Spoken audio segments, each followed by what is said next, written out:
오늘도 각자의 삶의 자리에서 그리고 예배 자리에서 임마누엘의 하나님을 예배하는 사랑하는 형제자매들을 그리스도의 이름으로 문안하고 축복합니다.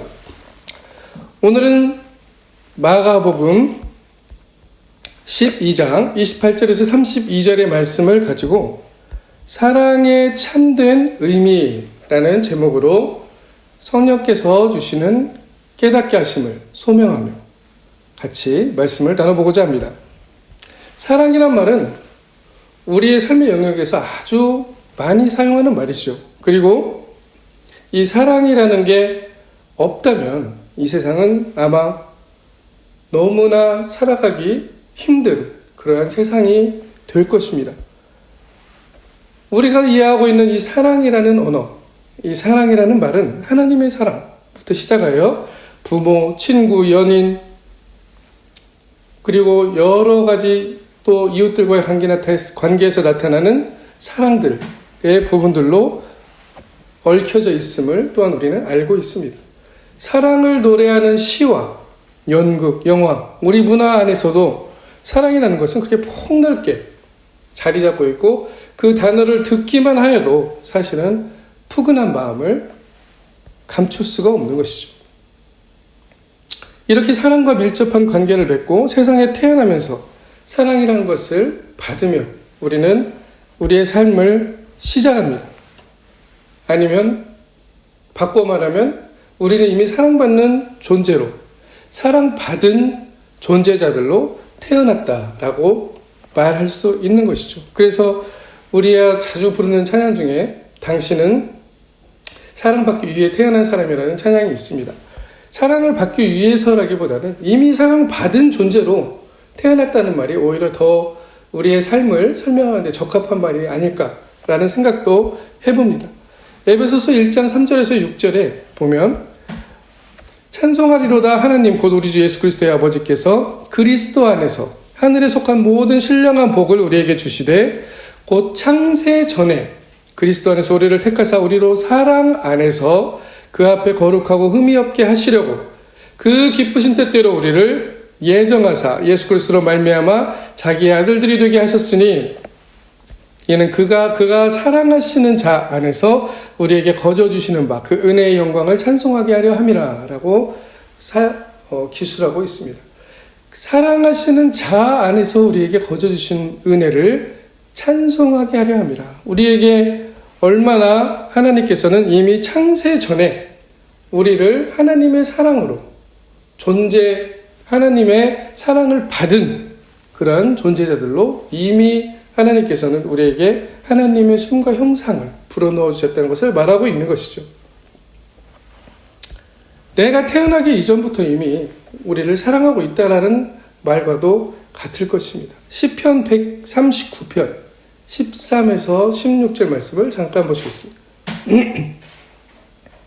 시편 139편 13에서 16 같이 읽겠습니다. 주께서 내 내장을 지으시며 나의 모태에서 나를 만드셨나이다. 내가 주께 감사하옴은 나를 지으심이 심히 기묘하심이라.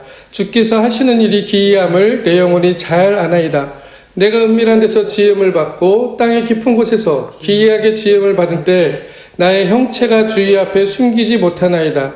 내 형질이 이루어지기 전에 주의 눈이 보셨으며 나를 위하여 정한 날이 하루도 되기 전에 주의 책에 다 기록이 되었나이다. 하나님의 사랑의 모습을 시편 기자는 이렇게 노래하고 있습니다. 우리가 하나님의 사랑을 다 깨달아 알 수는 없지만 아마 이러한 표현마저도 얼마나 부족한 것인가라는 것을 또한 우리에게 들려주는 것이죠.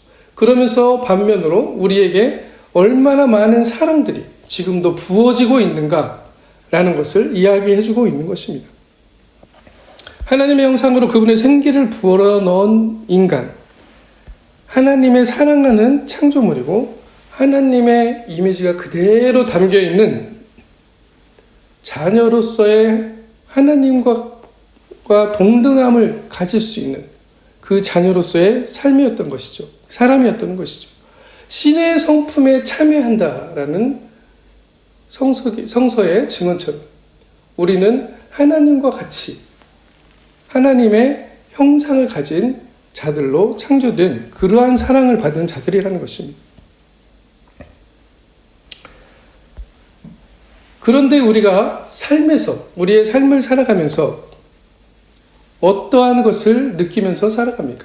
내 삶 가운데 사랑이 정말 부족하다라고 생각하며 살아갈 때가 많다는 것이죠. 나는 사랑받지 못하는 것 같아.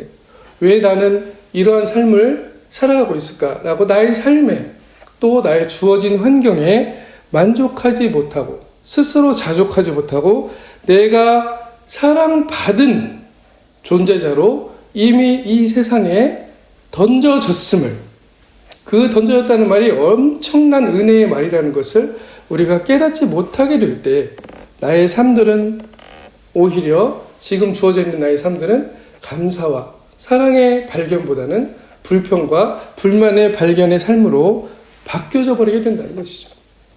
이것의 기준은 사실은 내 환경이 바뀌어서 감사하고 내 환경이 바뀌어서 사랑하는 것이 아니라는 것입니다.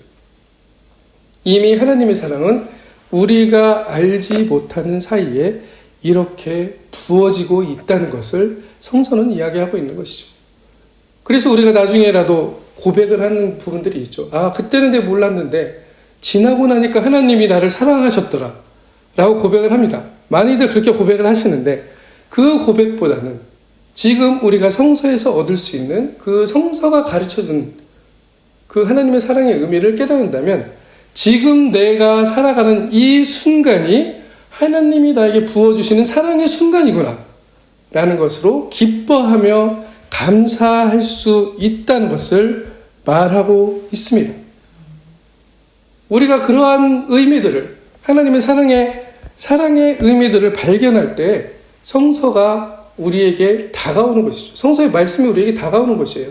그것이 바로 하나님의 말씀이 나의 심령과 골수를 쪼개는 그러한 능력의 말씀이 된다는 것입니다. 하나님은 우리를 사랑하신다라고 얘기하지만 그것을 우리가 얼마나 나의 삶 속에서 진실로 체험하고 느끼며 살고 있는지, 그리고 그 삶의 열매는 불평과 불만이 아닌 감사와 기쁨과 하나님과 함께함으로 인하여 상황이 나를 변화시키지 못하고 내가 하나님의 이미 사랑받은 존재자라는 것을 다시 한번 감사하며 느낄 수 있다는 것이죠. 하나님의 사랑의 의미를 우리가 발견할 수 있다는 것을 말합니다. 근데 오늘 본문에서 보면 서기관이 예수님께 묻죠. 바리새인과 서기관들은 유대인의 지도자들이었습니다. 그들이 묻습니다. 예수께서 대답을 잘하는 줄 아시고 묻습니다. 어떻게 묻습니까? 오늘 본문의 말씀에 보시면 서기관 중 한 사람이 예수께서 잘 대답하신 줄 알고 나와 묻되 모든 계명 중에 첫째가 무엇이니까? 라고 묻습니다. 예수님께 대답하시되 첫째는 이것이니 이스라엘아 들으라 주 곧 우리 하나님은 유일한 주시라 라고 말씀을 하고 있습니다. 신명기의 말씀을 그대로 인용하시는 거죠. 쉐마 이스라엘, 들으라 이스라엘이라고 유대인들이 주구장창 외우고 다니는 그 신명기의 구절입니다.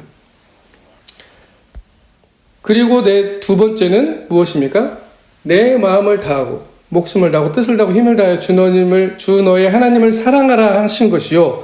둘째는 이것이니 이웃을 내 자신과 같이 사랑하라 하신 것이라. 이보다 더 큰 계명이 없느니라 라고 이야기하고 있습니다. 이곳에 이미 하나님께서는 사랑의 또 다른 방향성을 우리에게 제공해주고 있는 것이죠. 우리가 사랑해야 할 대상은 하나님과 또 내 이웃을 내 자신과 같이 사랑하라 라고 말씀하고 있는 것입니다. 첫 번째 하나님을 사랑할 수 있는 것은 어떻게 사랑할 수 있을까요? 앞에서 말씀드린 대로 내가 하나님의 사랑받은 존재자라는 것을 깊이 나의 삶에서 깨달아 알 때, 그리고 나의 삶이 상황과 여건에 상관없이 감사와 기쁨의 조건으로 나의 삶이 바뀌어질 수 있는 그 능력들을, 그 사건들을 우리가 체험하고 그 사건을 향해 하나님의 사랑을 향해 결단할 때 우리는 하나님을 사랑할 수 있는 사람들로 변하게 된다는 것입니다. 삶의 방향이 그렇게 바뀐다는 얘기를 하는 것이죠. 갑자기 나의 인격이 여기서 여기로 옮겨져서 무슨 다른 사람처럼 변하는 것이 아닙니다. 우리가 가지고 있는 기질들과 우리가 가지고 있는 성품들은 사실은 변하지 않을 수 있습니다. 왜 그러냐면 가장 기본적으로 우리가 가지고 태어난 것들이기 때문이죠. 그러나 그 안에서 우리가 하나님을 사랑한다라고 이야기할 수 있는 것은 무엇일까요? 바로 우리가 하나님의 사랑을 받은 자들이구나, 내가 하나님의 사랑을 받은 자들이구나라는 것을 깨닫는 은혜를 체험할 때라는 것입니다. 내가 사랑하려고 해서 할 수 있다는 것이 아니죠. 하나님의 사랑을 받은 존재자들이기 때문에, 존재자들이기에 우리는 하나님을 사랑할 수 있는 그러한 길들이 열려졌다는 것을 말하고 있는 것입니다. 내가 하나님 앞에 무엇을 드리고 예배에 참석하고 하나님을 찬송하고 기도하는 것에 앞서서 내 중심적인 그러한 사랑의 방식이 아닌 하나님이 나를 사랑하셨던 것 같은 그러한 사랑의 방식으로 또한 하나님을 사랑해야 된다는 것도 이야기하고 있습니다. 이 가운데 사랑의 의미가 또다시 새로운 의미로 떠오르는 것입니다. 우리는 하나님을 사랑한다고 하면서 어떻게 하나님을 대하고 있는지를 잘 살펴봐야 된다는 것이죠. 하나님을 정말로 내가 하나님으로 그대로 사랑하고 있는가? 아니면 내가 하나님을 내 삶 안으로, 내 삶 안으로, 내가 알고 있는 것 안으로 하나님을 집어넣어서 그 안에서 하나님을 요리조리 주무르고 있진 않은가? 그것을 그리고 나는 나의 하나님이라고 부르고 있지 않은가라는 것을 우리는 항상 살펴보아야 한다는 것입니다. 사랑의 방식이 바로 사랑의 의미가 바로 여기서 떠오르는 것이죠. 내가 원하는 것을 이루어주는 하나님을 사랑하는 것은 어찌 보면 성서가 이야기하는 그 깊은 사랑의 의미로 들어가지 못하는 1차적인 신앙의 단계인 것입니다.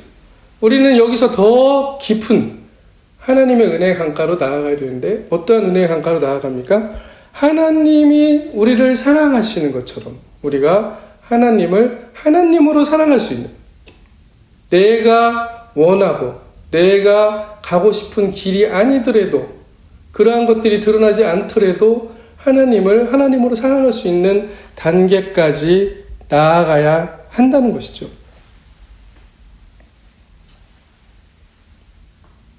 이렇지 않은 하나님의 사랑이라는 것은 어쩌면 종교적인 행위가 될 수가 있다는 것입니다. 종교적 행위가 무엇입니까? 이 행위를 하지 않으면 왠지 일이 잘 안 될 것 같고 내가 예배에 나가지 않으면 내 삶에 불행이 닥칠 것 같은 이런 인과응보 아니면 뭘 해야만 마음이 속이 편안한 책임의식 것 같은 행위, 이러한 것들이 우리의 신앙생활 안에 많이 자리 잡고 있다는 것이죠. 이것을 성서는 오늘 본문에서도 보면 종교적 행위라고 얘기를 하고 있습니다. 그 당시 유대인들의 바리새인들과 서기관들이 많이 했던 행위들이죠. 어떻게 해야 구원을 얻으릴까? 무엇이 참된 것입니까? 무엇이 신앙적으로 올바른 것입니까? 라고 이야기하면서 많은 것들을 정결함과 부정함을 정해놓고 살아가던 그들의 모습들이었습니다. 예수님은 그것을 깨트리러 오신 것입니다. 나는 의인을 부르러 온 것이 아니고 죄인을 부르러 왔다. 건강한 사람에게는 의원이 쓸데없고 병든 사람에게 의원이 쓸데있다라고 말씀하시면서 오히려 그들이 부정하고 죄인이라고 생각하는 아주 상종도 하지 않는 사람들에게로 손을 내밀면서 그 안으로 들어가셨던 것입니다. 무슨 의미입니까? 하나님의 사랑은 그 사람들의 삶의 모습을 그대로 인정해주면서 용납하면서 용서하면서 그들과 관계를 통해서 하나님의 사랑을 전해주고 있다는 것이죠. 우리의 모습은 어떻습니까? 우리가 과연 이 하나님의 사랑을 깊이 깨달아 그러한 삶을 살아가고 있냐는 것이 우리 오늘의 관건입니다. 하나님께서는 우리에게 그 사랑을 베풀어 주셨는데 우리는 내가 판단하고 내가 좋아하는 사랑만을 하고 있지 않은가? 그리고 그것이 바로 하나님과의 관계에서도 그 사랑의 방식이 드러나고 있지 않은가라는 것을 말하는 것입니다. 참된 사랑의 의미는, 하나님께서 주시는 사랑의 의미는 무엇입니까? 오히려 내가 좋아하고 싫어하고를 넘어서는 사랑. 그것이 하나님을 우리를 사랑하는 방식이고 우리 또한 하나님을 그렇게 사랑해야 한다는 것입니다. 먼저 하나님을 향한 사랑도 그렇게 변화되어야 된다는 것이죠. 그리고 두 번째는 어떻습니까? 두 번째 나오는 내 이웃을 내 자신과 같이 사랑하라는 말 또한, 말씀 또한 같은 의미입니다.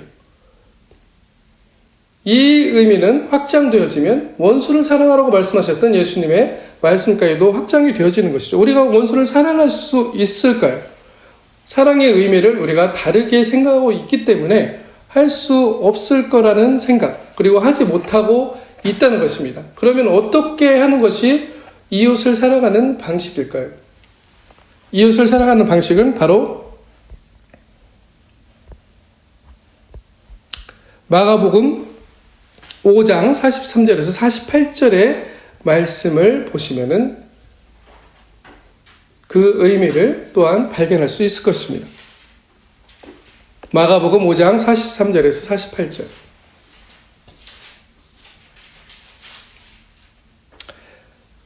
같이 읽겠습니다. 또 내 이웃을 사랑하고 내 원수를 미워하라 하였다는 것을 너희가 들었으나 나는 너희에게 이르노니 너희 원수를 사랑하며 너희를 박해하는 자를 위하여 기도하라. 이같이 한즉 하늘에 계신 너희 아버지의 아들이 되리니 이는 하나님이 그 해를 악인과 선인에게 베푸시며 비를 의로운 자와 불의한 자에게 내려주심이라. 너희가 너희를 사랑하는 자를 사랑하며 무슨 상이 있으리요? 세리도 이같이 하지 아니하느냐? 또 너희가 너희 형제에게만 무난하면 남보다 더하는 것이 무엇이냐? 이방인들도 이같이 아니하느냐? 그러므로 하늘에 계신 너희 아버지 온전하신 것 같이 너희도 온전하라. 마태복음입니다. 마태복음 5장 43절에서 48절. 이거는 언어의 새로운 발견이에요. 우리가 생각하는 사랑의 언어로는 할 수 없는 것입니다. 같은 사랑을 이야기하고 있지만 우리는 어떤 사랑을 이야기하고 있습니까? 나의 호불호, 내가 좋아하고 싫어하는 감정이 들어가 있고 나의 판단이 들어가 있는 사랑을 우리는 사랑이라고 얘기하고 있습니다. 근데 예수님께서 무슨 말씀을 하십니까? 하나님의 사랑을 이야기하면서 이것이 바로 아버지의 온전하심이다 라고 말하고 있습니다. 어떻게 됐습니까? 악인과 선인에게 해를 비추시며 비를 의로운 자와 불의한 자에게 내려주시는 아버지 하나님의 사랑. 그 사랑과 같이 사랑하라는 것이죠. 가능합니까? 인간은 그 사랑을 할 수 있는 존재들이 아닙니다. 왜 그렇습니까? 이미 나의 생각과 나의 판단으로 저 사람의 좋고 나쁨, 옳고 그름을 이미 생각하고 있기 때문이죠. 그러면 이 나의 호불호가 빠진 사랑을 무슨 의미로 받아들여야 할까요? 내가 좋아해야만 사랑한다고 생각하는 그 생각이 바로 우리가 오해하고 있는 부분이라는 것이죠. 내가 저 사람을 봤을 때 기분이 좋아야 되고 저 사람과 말이 통해야 되고 저 사람은 나를 칭찬해 줘야 되고 나의 삶 가운데서 내가 원하는 것들 그리고 내가 추구하는 것들과 동행할 수 있는 사람만을 사랑할 수 있다는 것에 도달할 수밖에 없습니다. 하지만 성서가 이야기하는 하나님의 사랑은, 이웃 사랑은 어떻게 되는 겁니까? 오히려 우리의 경계선 안에 있는 나와 아주 죽이 잘 맞고 나와 말이 잘 통하는 사람들을 사랑하는 것이 진정한 사랑이 아니라는 것을 말하는 것입니다. 그 사랑의 의미는 그 내 경계선 밖에 있는 사람들을 그대로 받아들여 줄 수 있는 사랑. 어찌 보면 하나님께서 해를 비춰주시고 비를 내리시는 것은 너는 선하기 때문에 햇빛 좀 더 받아. 너는 악하기 때문에 비 좀 덜 받아. 그래서 못 살아야 돼. 이렇게 하나님이 세상을 하셨으면 좋겠다는 생각들을 많이들 하시죠. 하지만 하나님께서는 그거와 상관없이 우리가 생각하는 선인과 악인에게 또 의로운 자와 불의한 자에게 햇빛과 비를 동등하게 비춰주시고 내려주신다는 것입니다. 숨 쉴 수 있는 공기도 제공하고 계시는 것이죠. 우리의 인간 존재의 모습으로 불가능한 이 사랑의 의미, 우리는 어떻게 받아들여야 될까요?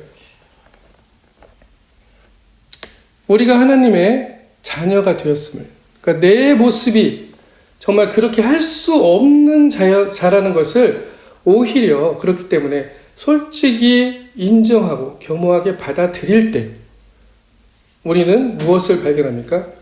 아, 그렇구나. 이러한 나에게도 하나님께서 그 사랑으로 계속 부어주고 계시는구나.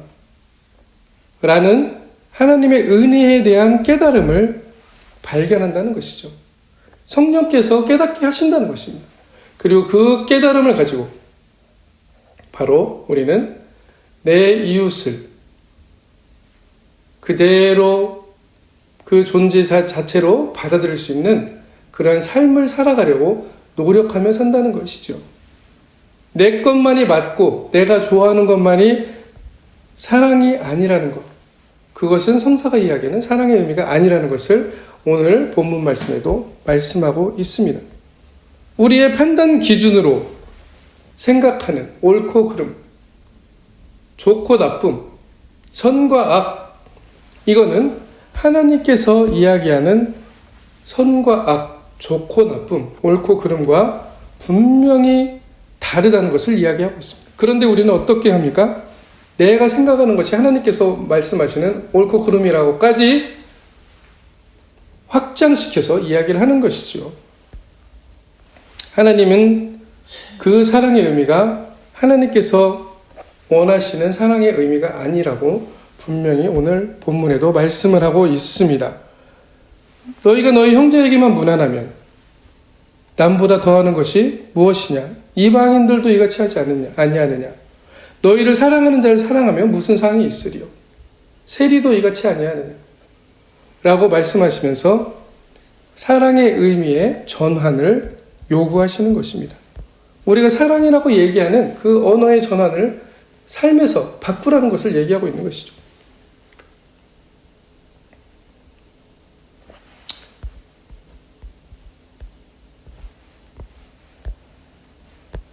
우리는 할 수 없지만 우리의 생각과 기준은 그렇게 불가능하지만 하나님 나라의 지혜가 우리에게 함께하면 하나님의 성령께서 우리를 도우시면 우리는 나의 이웃을 그대로 존중하며 받아들일 수 있다는 것입니다. 물론 100%가 되진 않겠죠. 하지만 이것이 바로 그리스도인으로 살아가는 삶이고 어찌 보면 나의 생각과 내가 좋아하지 않는 사람을 그대로 인정하며 같이 그 삶 안에서 공유하며 살아가는 삶. 그 삶이 어떻게 보면 자기 부인의 삶으로까지 나아간다는 것이죠. 정말 고통스러울 수도 있습니다. 나 저 사람 싫은데 왜 하나님 저 사람과 같이 굴러가라고 그러세요? 삶이라는 것이 그렇습니다. 삶은 우리가 생각하는 대로 그렇게 매끄럽게 정리가 되어지는 것이 아니라는 것을 우리는 오랜 세월을 통해서 알고 있습니다. 내가 원하는 대로 정리가 되어지지 않는 것, 그 갈등, 그 모순들, 그것들이 함께 굴러간다는 것이죠. 그렇게 삶이 꾸려져 있을 때, 삶의 모양이 그렇게 드러날 때 우리는 어떻게 해야 될까라는 것이 바로 이 성서가 주는 사랑의 의미를 돌이켜봄으로써 또한 우리의 삶 가운데 또 하나의 지혜를 얻을 수 있다는 것입니다. 이것은 어쩌면 낙타가 바늘귀로 들어가는 것보다 어려운 일입니다. 하나님의 나라가 그렇게 말로 내가 사랑한다고 해서 쉽게 이루어지는 것이 아니기 때문이죠. 우리의 삶은 우리가 아는 것보다 훨씬 더 거칠고 훨씬 더 모순과 또 갈등과 고통들이 함께 뒤섞여 있는 삶의 꼴이기 때문입니다. 이것들을 대하는 우리의 모습들, 그것을 통해서 우리는 하나님의 사랑을 깨달을 수 있고 또 그 하나님의 사랑을 통하여 이웃에게 그 하나님의 방식의 사랑을 또한 실천하며 살아갈 수 있다는 것입니다. 그렇게 할 때 이미 나는 자기를 부인하고 그리스도의 나의 십자가를 지고 그리스도를 따라가는, 그리스도의 삶을 살아가는 그리스도인이 되는 것이고, 우리의 삶들은 오히려 서로 손가락질하고 서로 욕하는 그러한 삶의 꼴에서 그나마 타인들을 인정하고 이웃들을 조금이라도 서로 용납할 수 있는 그러한 삶의 모습들이 나타난다는 것입니다.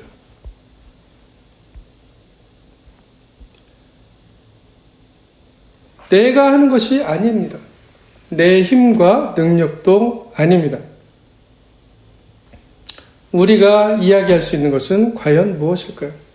우리가 할 수 있는 고백은 주님 우리를 불쌍히 여겨주소라는 고백밖에 할 수 없는 거예요. 그렇게 내가 내 세계를 만들어가고 있었고 내가 살아가는 삶이 정말로 하나님의 나라를 위한 삶이라고 하고 하나님을 사랑한다고 하였지만 내 사랑의 방식으로 내 삶을 꾸려가고 있었다는 것을 다시 한번 발견하게 된다는 것입니다. 이것이 한 번으로 끝나는 것이 아니에요. 에레미야서 기자는 그래서 이렇게 고백합니다.